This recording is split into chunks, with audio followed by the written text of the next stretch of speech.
അസ്സലാമു അലൈക്കും വറഹ്മത്തുള്ളാഹ്.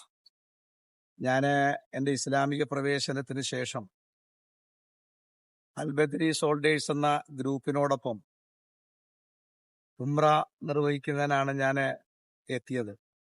ഇപ്പോൾ ഞാൻ മദീനയിലാണ് ഉള്ളത്. ഞാൻ ടി.എ. മുഹമ്മദ് ബിലാലാണ്. എന്നെ എൻ്റെ സഹോദരന്മാർക്കറിയും.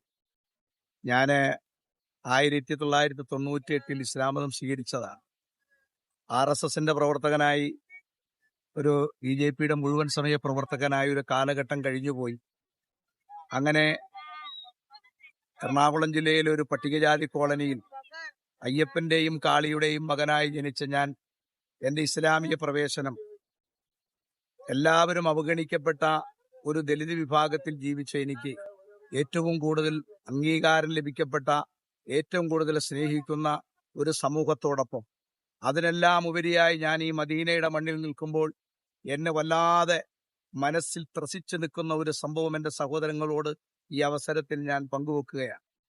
അയിത്തജാതിക്കാരനായ ഒരു പട്ടികജാതി കോളനിയിൽ ജീവിക്കേണ്ടി വന്ന എനിക്ക് മഹാനായ നബി സല്ലല്ലാഹു അലൈഹി വസല്ലം തങ്ങൾ അന്ത്യവിശ്രമം കൊള്ളുന്ന ഈ മദീനയുടെ മണ്ണിലെത്തി നിൽക്കുമ്പോൾ എല്ലാ അവഗണിക്കപ്പെട്ടവനും, എല്ലാ ആട്ടിയോടിക്കപ്പെട്ടവനും ഈ സമൂഹത്തിൽ അംഗീകാരം കിട്ടുന്ന ഏക മണ്ണ് അത് മദീനയുടെ മണ്ണാണ്. മദീനയിലെ രാജകുമാരൻ നബി സല്ലല്ലാഹു അലൈഹി വസല്ലം തങ്ങളുടെ ഈ പട്ടണത്തിലെത്തി ഈ മദീന മുനവറയുടെ ചുറ്റും നമ്മൾ സഞ്ചരിക്കുമ്പോൾ നമുക്ക് കാണാൻ കഴിയുന്നു, ഈ നാട്ടിലെ പാവപ്പെട്ട അയിത്തജാതിക്കാരും പണക്കാരനും ഭരണീയനും ഇവിടുത്തെ ഭരണാധിപന്മാരും ഒക്കെ ഈ മണ്ണിലൂടെ സഞ്ചരിക്കുമ്പോൾ ആർക്കും വ്യത്യസ്തതയില്ലാതെ എല്ലാവരും ഒത്തൊരുമയോടുകൂടി ഒരേ നേതാവിന്റെ ഒരേ ആശയത്തിൽ മുന്നേറുന്ന ഒരു വലിയ ഒരു മുന്നേറ്റത്തെ നമുക്ക് കാണാൻ പറ്റും.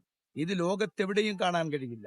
ലോകത്ത് ഇന്നേ വരെ ഈ ഭൂമിയിൽ വന്നുപോയ ഒരു നേതാവിന് പോലും ഇങ്ങനൊരു അവസ്ഥ ക്രിയേറ്റ് ചെയ്യാൻ, ഇങ്ങനൊരു അവസ്ഥ ഉണ്ടാക്കിയെടുക്കാൻ കഴിഞ്ഞിട്ടില്ല.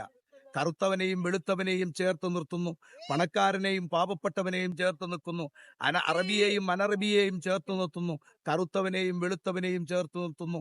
ഒരു വ്യത്യസ്തതയുമില്ലാതെ കാണാൻ കഴിയുന്ന ഏക പട്ടണം, ഏക സ്ഥലം മദീന മുനവറയാണ്. ആ മദീന മുനവറയിലേക്ക് ഈ രാജ്യത്തെ അവഗണിക്കപ്പെടുന്നവന്റെ ആസ്ഥാന കേന്ദ്രമായി, അഭയകേന്ദ്രമായി നബി സല്ലല്ലാഹു അലൈഹി വസല്ലം തങ്ങൾ അന്ത്യവിശ്രമം കൊള്ളുന്ന കേന്ദ്രത്തിലേക്ക് നിങ്ങൾ വരികയും ഇത് കാണുകയും പഠിക്കുകയും ചെയ്യണമെന്നാണ് എൻ്റെ പ്രിയപ്പെട്ടവരോട് എനിക്ക് അഭ്യർത്ഥിക്കാറുള്ളത്.